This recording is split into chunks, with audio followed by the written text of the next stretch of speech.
Hello mga ka-anime! Welcome back sa ating channel. At bago tayo mag-umpisa sa panibagong kwento, mag-i-intro muna tayo.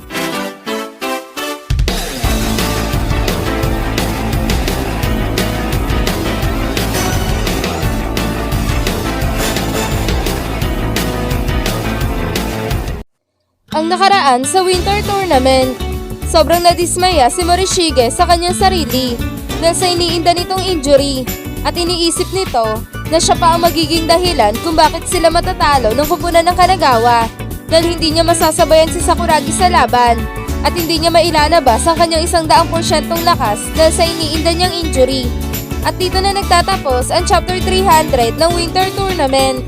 Pero isang paalala lang muna ang aking bibitawang salita para sa inyo na ang kwentong ito ay hindi pa napapatunayan kung isa nga ba itong fanmade o di naman kaya kasama talaga ito sa kwento ng Slamdang.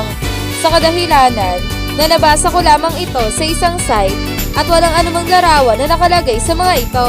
Tara, umpisa na natin ang Chapter 301 ng Winter Tournament.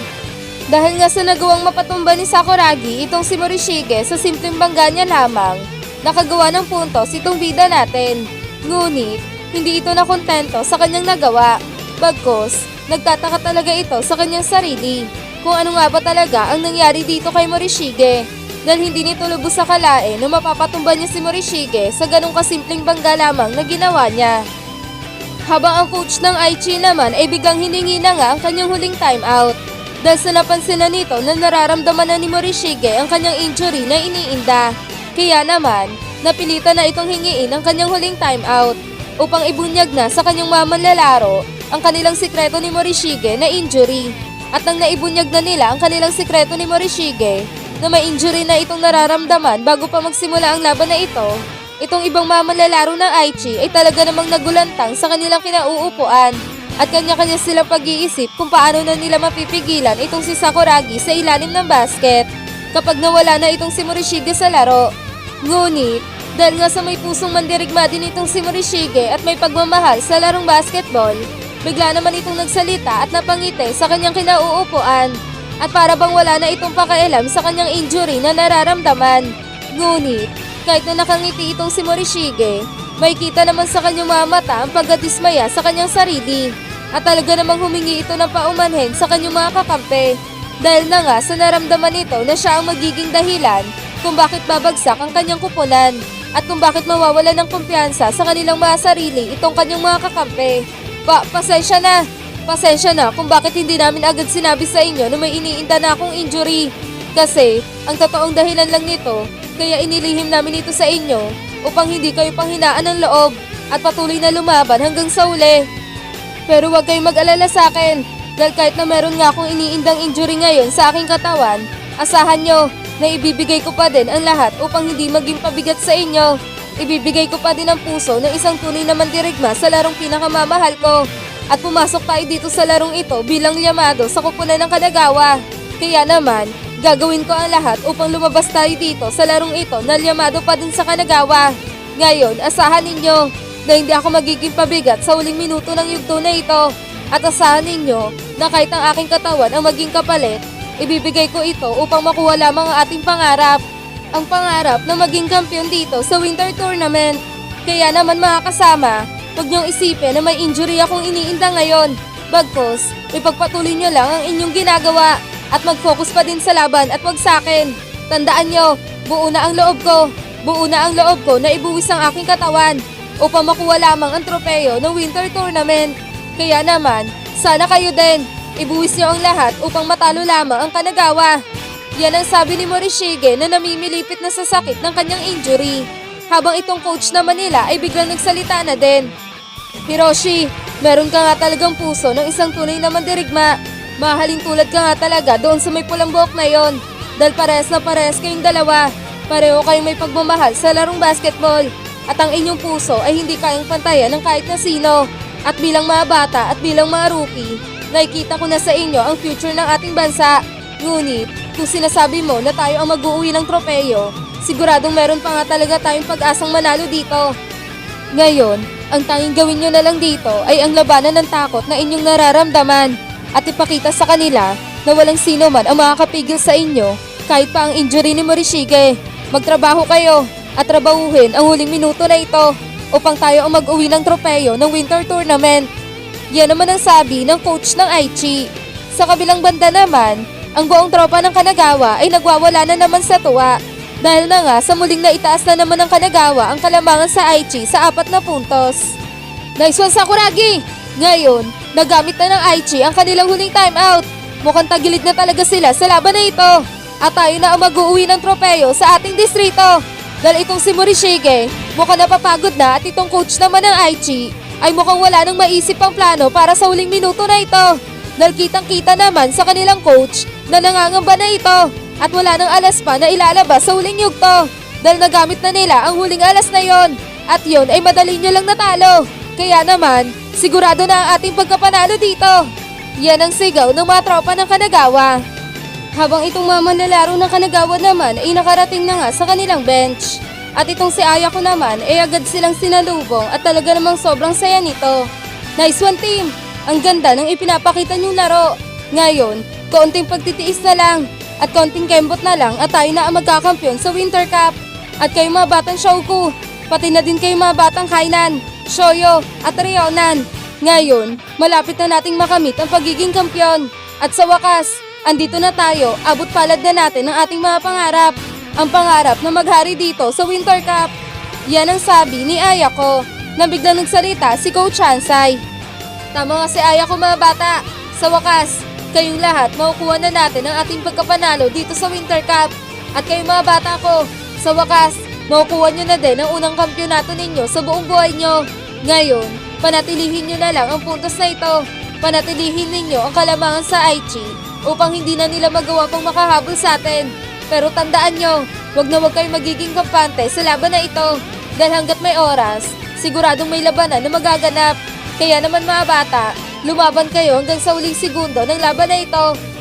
Yan ang sabi ni Coach Hansai nang biglang nagsalita na din itong si Maki. Kanagawa, at lalong-lalo na kayo mamanlalaro ng Shouku. Ngayon, gusto kong gawin ninyo ang lahat sa uling minuto na ito. At gusto kong makita sa inyo ang mukha ng pagiging kampyon mula sa laban ng ating distrito. Alam kong gustong-gusto nyo na maging kampyon. Pati sa Inter-High, alam kong gusto nyo makuha ang kampyonato. At kitang-kita sa inyong mga laro na deserve nyo talaga magkampyon. Kaya naman, dito sa Winter Tournament, gawin nyo ang lahat at panatilihin na kalmado ang inyong pag-iisip upang mapanatili ninyo ang inyong laro at mapanatili ang kalamangan hanggang sa huling segundo. Ngayon, kaunting oras na lang, malapit na natin makamit ang pagiging kampyon at malapit na nating maiuwi ang tropeyo ng Winter Tournament sa ating distrito na Kanagawa. Tandaan nyo, hindi tayo pwedeng matalo dito. Lalong-lalo na kayo, mga malalaro ng Shouku.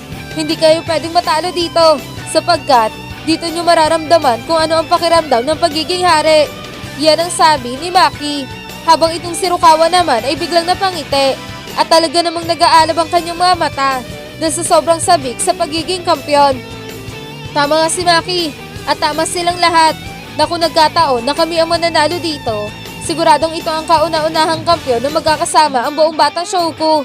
Kaya naman, sisiguraduhin ko na gagawin ko ang lahat upang matupad ang pinapangarap naming 5, ang magkampyon na magkakasama sa isang liga at ipapakita namin sa buong manonood pati sa mga manlalaro ng Aichi na deserve talaga namin ang maghari sa Winter Tournament. Yan ang sabi ni Rukawa sa kanyang sarili habang itong si Sakuragi naman ay napansin na nakangiti itong si Rukawa. Kaya naman, agad itong lumapit dito at tinakbayan ito sabay nagsalita. Uy Zoro, mukhang masaya ka dyan ah, pero di naman kita masisisi dahil malapit na nating makamit ang ating pangarap. Ngayon, humanda ka na kay Rukawa dahil sa huling minuto na ito, kailangan na nating gawin ang lahat at ipakita sa kanila na karapat-dapat tayo sa titulong ito. Huwag nating hayaan na hindi natin makuha ang pagiging kampyon dito sa taon na ito dahil eto na ang pinakamalapit na pagkakataon upang hirangin tayo bilang kampyon ng Winter Tournament. Kaya naman ngayon kaibigan, kay Rukawa, ihanda mo na yung sarili mo dahil dito sa huling minuto na ito, wala nang pigilan na magaganap. Ibuboost na natin ang lahat at ang buong porsyento ng lakas natin ay ilalabas na natin. At ito lang ang ipinapangako ko sa'yo na sa huling buzzer ng larong ito at pagpatak ng segundo, tandaan mo, tayo na ang hihirangin na kampyonato dito sa Winter Tournament. Yan ang sabi ni Sakuragi na talaga namang sobrang seryoso. Nang biglang pumito ang referee. Tapos na ang timeout! Kailangan nyo na pumasok sa loob ng court!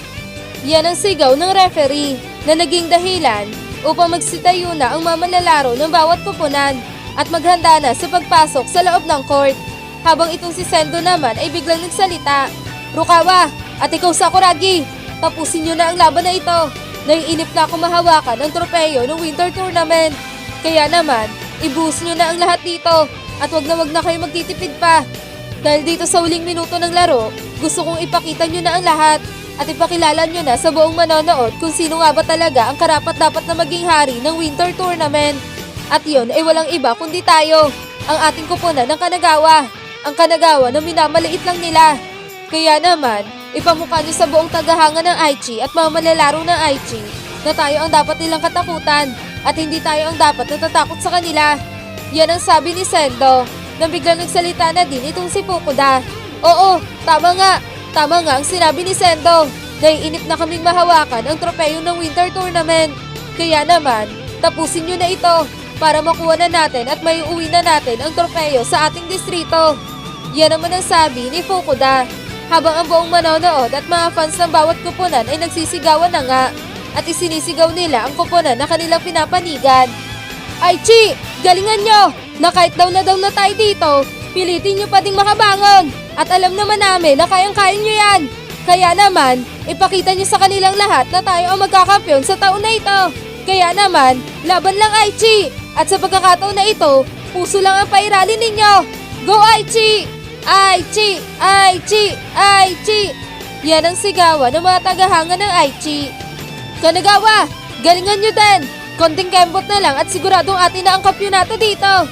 Kaya naman, galingan nyo upang maiuwi na natin ang tropeyo sa ating distrito. Dahil ang pangalan na tatatak ngayon sa winter tournament ay ang pangalan ng ating kupunan na Kanagawa. At kayo, Rukawa at Sakuragi, ito na ang inyong pangarap. Ang mapatunayan sa buong manonood na kayo nga talaga ang pinakamalakas at pinakamagaling na duo kaysa dito kila Morishige at Moroboshi. At ito na din ang tamang pagkakataon upang bawiin ang kinuha nilang kampyonato sa atin noong Inter-High. Kaya naman Kanagawa, galingan ninyo! Talunin nyo ang Aichi! Go Kanagawa!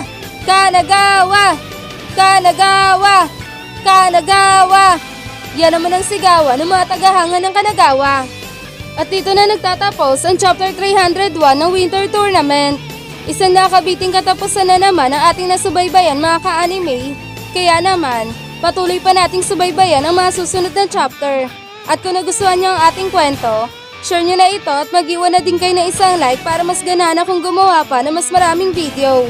At maraming salamat nga pala sa mga hindi nag-i-skip na ating ads.